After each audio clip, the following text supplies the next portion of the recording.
If I could work my will, every idiot who goes around with a Merry Christmas on his lips shall be boiled in his own pudding and buried with a stake of holly through his heart.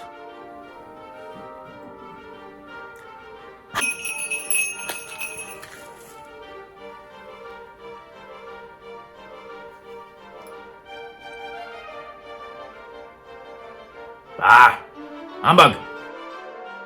Hi, I'm Alexandra. Hi, I'm Russell. We're a husband and wife team. On a mission to explore the paranormal, The supernatural, the mystical. unexplained mysteries, and bizarre folklore, We hope to shed light on these subjects. and gather evidence along the way. Get ready to open your mind as we're tapping in. There'll be parties for hosting, Marshmallows for roasting. and caroling out in the snow. There'll be scary ghost stories and tales of... Whoa. Scary ghost stories? I never really paid attention to that. What? So, what is that all about? A reference to the early days of celebrating Christmas. It wasn't a mistake that A Christmas Carol was a ghost story. This was typical of that period. There are actually other stories that were apparently written around the Victorian era that involved specters and ghosts and spirits that they would set around Christmas time. Even Charles Dickens himself said, quote, "Christmas Eve is the witching time for storytelling." It's kind of strange for us to think about this because as Americans, we don't tell scary ghost stories. Not usually around Christmas. And the reason why it's so strange for Americans is because America was founded by Puritans. The Puritans were the party poopers, all started by Oliver Cromwell, labeled himself the Lord and Protector of England. He banned Christmas caroling, did away with anything that involved Christmas feasting. There was even fines that were imposed upon citizens in Massachusetts. Many of our Christmas traditions are heavily influenced by pagan traditions. Yeah, it really traces back to Germanic tribes and the Norsemen. You probably are most familiar with the Christmas tree, which, symbolizes that everlasting life in the dark times, the cold winter months. These cultures were celebrating ghost stories because of their mythology. Surrounding the winter solstice, the time of the year when the days were the shortest and the nights were the longest. The harvest, which had just ended prior to, of course, winter setting in, and lots of feasting. Yeah. Lots of drinking. Actually, drinking ale was a requirement. Ale sounds like a requirement Yes. for Christmas today. Under King Haakon I, who's the king of Norway, he had converted to Christianity prior to returning to his homeland.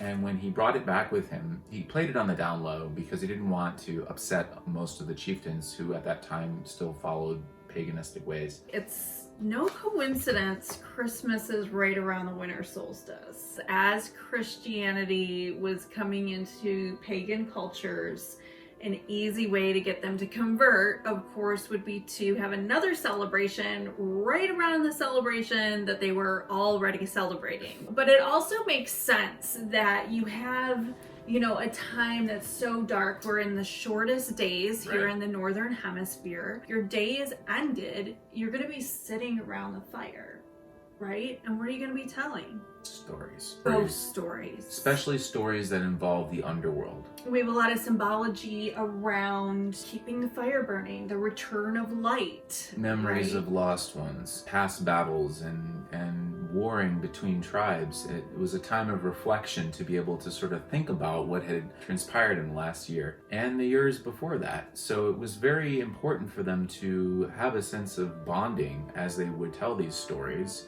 Some of them more sensational than others, simply to scare, because it's fun to be scared, right? Another thing about this time period was that it was a time for brokering business deals, as well as, of course, planned marriages. Weren't you telling me that there's like some crazy evil dead army of darkness that arrives this time of the year? It's known as the Wild Hunt. It's actually depicted in a famous painting, and it's considered to be Odin and all the gods cruising through the sky. And all the humans down on the ground level are supposed to witness it in the sky. It's like the part where the veil between the living and the dead becomes the thinnest. And traditionally, the veil is actually the thinnest on the shortest day of the year. Correct. So that always sounds like Halloween. Yes. right? Halloween, festivals, Samhain, all the Celtic and Druid legends that stem down to Scottish and Irish immigrants coming over in the late 1800s. And Halloween, of course, eclipses this as we get into the 20th century. And in America, of course. America has It's a huge Americanized commercial holiday. It's actually funny because the Scottish and Irish immigrants wanted to sort of promote it as an ethnic holiday celebration. Very proud of the culture, Scots and Irish. But Americans themselves were kind of, that was lost on them. So they preferred the spooky goblins and trick-or-treating and all the horror aspects of Halloween, which they, of course, kept over the decades. Yeah, but speaking of horror, I mean, an Evil Dead army in the sky. That's is pretty scary. Pretty scary. Yeah, it's scary to witness that and for them to, and the Germanic and Norse tribes to talk about it and saying, gosh, we might see it this time in the sky. What do we have to do to not experience it, or do we have a choice? There's not really a survival guide that I could find. I think they must have just sucked up and buried it. It was really just survival of the fittest. There's a tradition of giving carrots as treats to the farm animals. That sounds a lot like giving Santa's reindeer some carrots. Right? Wouldn't you know that Santa Claus pulling his sleigh with a reindeer, that actually originated with the god Odin, who was riding a chariot, which was actually pulled by two goats. He was also delivering gifts to the good children, and the bad children actually had to give gifts. It's kind of like a trick-or-treat kind of thing. Kind of. A couple other fun facts. Jump to the Romans. They also, around the same time of the year, they would be celebrating, what's the term? Saturnalia would take place around the time of the winter solstice, and it's a long celebration that almost corresponds with the 12 days of Christmas, beginning with Christmas Day and going forward until Epiphany in Christian terms, January 6th. Now, some people say the mummer tradition actually dates back to you guys heard of ancient that? time. It almost, again, feels like a Halloween tradition. The mummers would put on masks and, like, sometimes costumes, dressed up as spirits. They would show up at your door. It could be whoever, but whoever it was, and then you were supposed to let them in the door, and then you had to, like, play a game with them. Right. So I'd be interested to know if any of you watching have this tradition of telling scary ghost stories during Christmas time, if that's a thing, or maybe it's a thing that like your ancestors did and you've heard about it. Put a comment below, let us know if that's something you've ever heard of. For me, growing up, it was two scary stories probably. Christmas Carol, that's all I knew that was scary around Christmas time, and Gremlins. So, you know, that's where I stood as far as my education. So this has really inspired us to do another haunted tea time. A Christmas haunted tea time. Yes, and talk about ghosts and maybe do some ghost stories. Yeah.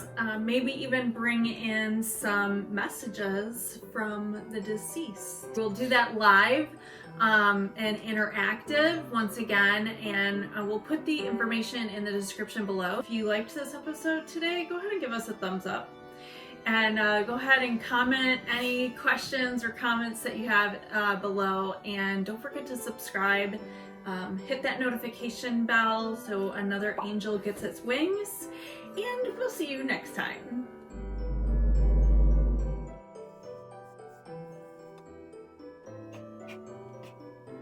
You might be a bit of undigested beef, a blob of mustard, a crumb of cheese, a fragment of an undercooked potato. There's more of gravy than of grave about you, sir. Whatever you are.